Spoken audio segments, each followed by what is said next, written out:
안녕하세요. 오늘 저녁에 저는 한국 교회를 살리는 세 가지에 대해서 여러분과 같이 한번 생각해 보겠는데, 그러면 한국 교회가 죽었다는 거냐, 그렇게 질문을 할 수 있겠습니다.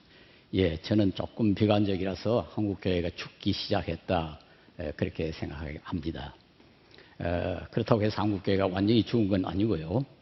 한국 교회가 다시 살 수 있는 가능성이 얼마든지 있다고 봅니다. 우리 한국교회 장점이 많죠.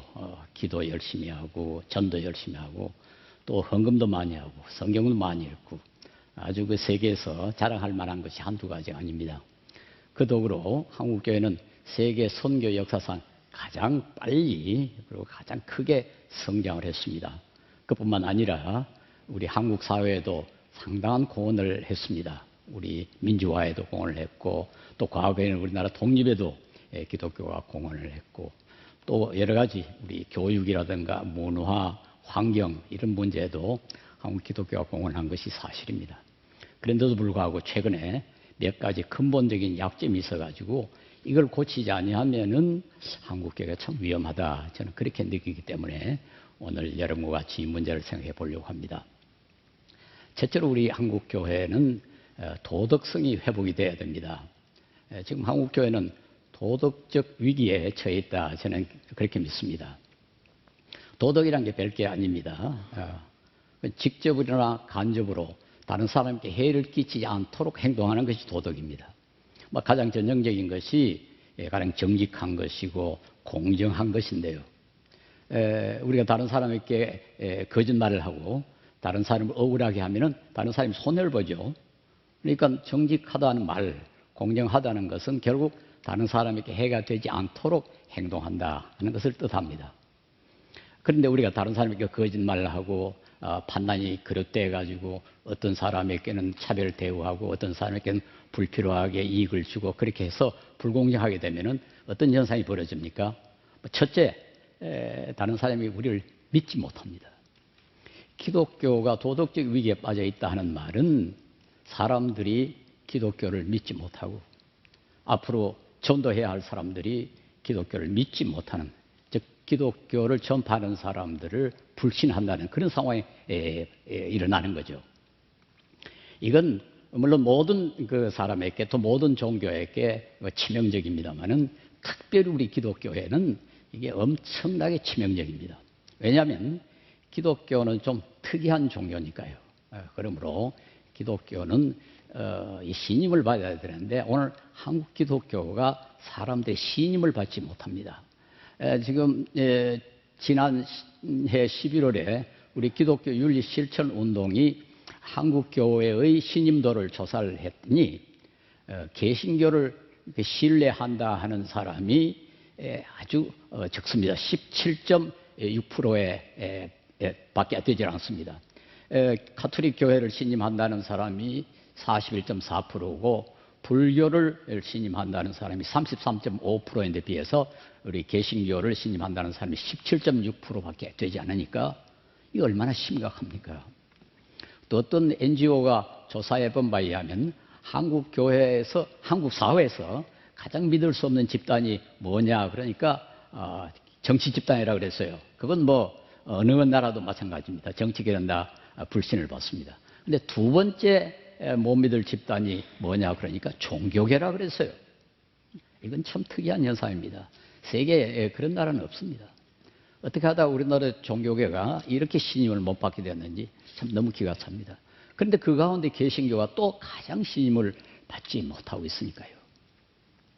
아까 이야기했습니다만 이건 우리 개신교에 아주 치명적인데, 왜냐하면 기독교는 계시의 종교라고 해가지고 사람의 노력으로 사람이 깨달아서 발견한 어떤 진리를 가르치는 종교가 아니고 하나님이 자기의 뜻을 우리에게 나타내서 그것을 우리가 믿고 따르는 그런 종교입니다. 하나님이 우리에게 자기의 뜻을 나타내야 한다는 것은 사람이 그것을 생각하지 못하기 때문에 그런 것입니다. 그러므로 이런 그 교리를 사람들에게 전파하려면은 상당히 신임을 받아야 됩니다. 가령 1 더하기 1은 2다 하는 것을 가르치는 건 별로 어렵질 않아요. 그거 뭐 누구든지 다 쉽게 이해할 수가 있는 겁니다. 그러나 1 더하기 1은 1이다 한다든가 1 더하기 1은 3이라든가 이렇게 되면은 그건 상당히 좀 심각하죠. 심각하게 전파되지 않으면 사람들이 받아들이질 않습니다. 어떤 사람이 1 더하기 1이다 했을 때는 그것을 받아들이려면 그걸 말하는 사람을 믿을 수가 있어야 됩니다. 근데 우리 기독교는 좀 극단적으로 말해서 1 더하기 1은 2다. 그런 걸 가르치는 종교거든요. 무슨 죽은 사람이 살아났다든가 예수님은 하나님이여 사람이라든가 삼위일체라든가 이거 인간의 논리로 이해되기가 어려운 그런 것을 가르칩니다. 그런데 이런 복음을 전파하려면은 전파하는 사람이 매우 신임을 받을 수 있어야 되는 거거든요. 그런데 기독교가 불신을 받으면은 복음 전파는 불가능하죠. 그리고 또 이 도덕성이 약하다 하는 말은 결국 다른 사람에게 해를 끼친다는 말이고, 다른 사람에게 해를 끼치는 것은 사랑에 어긋납니다. 예수님은 10계명을 사랑으로 요약을 하셨는데 그 10계명 가운데 4계명부터 10계명까지는 모두 윤리적인 계명입니다. 살인을 하면 안 되고 도둑질을 하면 안 되고 거짓말을 하면 안 되고 이게 모두 윤리적인 거거든요. 그 도덕성이 약하다 하는 말은 그 10계명의 후반부를 제대로 지키지 않는다는 뜻이고 결국은 사랑을 그대로 실천하지 못한다 하는 뜻 아니겠습니까? 이것은 그 하나님의 명령을 불순종하는 잘못이니까 기독교로서는 이게 전혀 본질에서 멀어진 것이다 그렇게 말할 수가 있습니다. 어떤 사람은 도덕적이만 되면은 그러면 기독교적이 되느냐 이렇게 주장을 합니다. 물론 그렇게 되지는 않습니다. 모든 도덕적인 사람은 다 기독교이냐 그렇진 않아요. 불교 신자도 도덕적이 될 수 있고 유교 신자도 도덕적이 될 수 있습니다. 그러나 기독교인은 반드시 도덕적이 돼야 됩니다. 그 논리가 어떻게 돌아가는지 좀 아시겠죠? 숨을 쉰다 해서 모두 사람인 것은 아닙니다. 그러나 사람은 반드시 숨을 쉽니다. 윤리적이 된다 해서 다 기독교인이 되는 건 아닙니다. 그러나 기독교인은 반드시 윤리적이 돼야 됩니다. 그리고 인간적으로 생각해도 다른 사람께 해를 끼친다는 것, 이건 참 비겁한 일이에요. 왜냐하면 다른 사람에게 해를 끼칠 때 해를 당하는 사람은 항상 약자들입니다. 그러므로 약한 사람에게 해를 끼치는 것은 그건 정의에 어긋나고 비겁한 사람이 하는 짓이죠. 기독교인이 비겁해서야 되겠습니까? 둘째로 한국교회가 반드시 고쳐야 할 것이 돈, 명예, 권력의 우상을 제거해야 됩니다.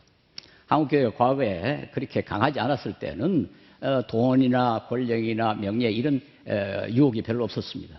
근데 그동안에 한국교회가 아주 많이 자라서 교회 내 수가 늘어나고 헌금 액수가 많아지고 사회의 영향력이 커지고 하니까 이것에 대한 유혹이 생기는 겁니다. 그런데 우리 기독교는 이런 것을 아주 경계하는 그런 종교거든요. 성경은 이것을 결단코 좋은 그런 가치라고 생각하지 않습니다.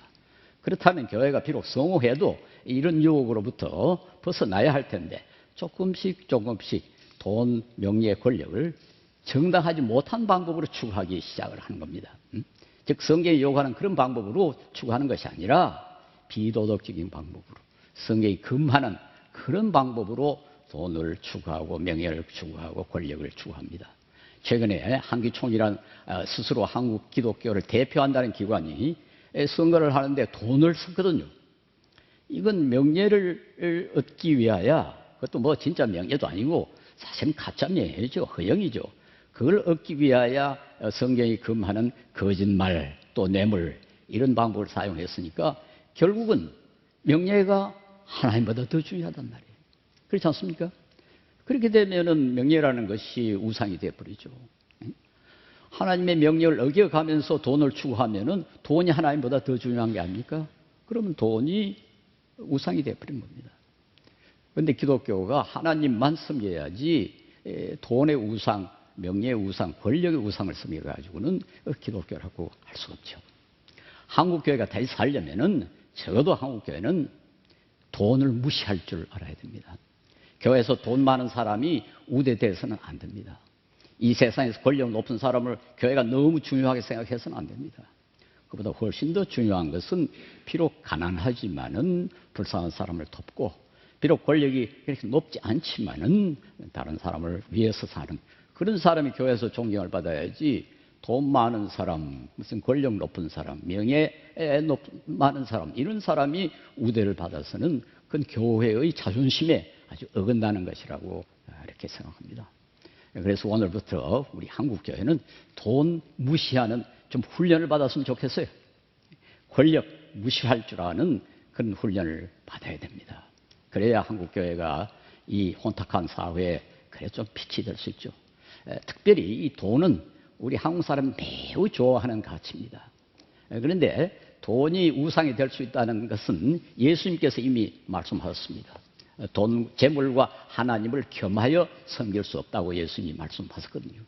그러니까 하나님을 섬기든지 돈을 섬기든지 해야지, 그 가운데 하나만 섬겨야지 둘 다 섬길 수 없다. 그 말씀은 돈이 우상이 될 수 있다는 것을 말씀해 주는 겁니다. 세 번째로 우리 한국교회가 극복해야 할 것이 우리 교회 우상입니다. 제가 이 우리라는 걸 좀 강조를 하는데요. 교회를 높이지 않는 것, 그게 좀 문제가 아니고 우리 교회를 우상으로 만들지 말자 하는 겁니다. 원래 교회라는 건 성도들이 모여가지고 하나님을 예배하고 또 거기서 힘을 합쳐서 전도하고 사회 봉사하고 그런 공동체인데요. 그런 목적을 위하여 있는 하나의 수단인 공동체가 시간이 가면 갈수록 그 자체가 목적이 되어버리는 것입니다. 그래가지고는 하나님을 섬겨야 하는 교회가 하나님보다 교회를 더 중요시 해버리면 교회가 우상이 돼버리죠. 그런데 우리 한국 교회는 요즘 우리 교회를 우상으로 삼습니다. 이제 일반적인 교회가 아니라 우리 교회. 그건 어떤 데서 나타나는 거 하니까 하나님의 영광을 가리고 교회 복음 전파에도 방해가 되지만은 우리 교회 이익이 되면은 추구하고 하나님의 영광이 드러나고 우리 기독교 명예가 높아져도 우리 교회의 이익에 부합하지 않으면 아니하는 그런 현상이 벌어지고 있어요. 뭐 구체적으로 예를 들어서 큰 교회가 큰 버스를 대동해가지고 온 시내로 교인들 태우러 다니지 않습니까? 불신자들 그걸 보고 욕을 굉장히 합니다.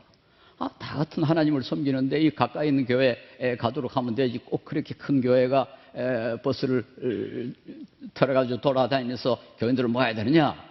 하나님의 영광에 전혀 도움이 되지 않습니다. 그런데도 불구하고 우리 교회가 하거든요. 저 시골 교회는 목회자의 생활이 어려운데 도시 큰 교회에서는 사치와 편의를 다 누리거든요.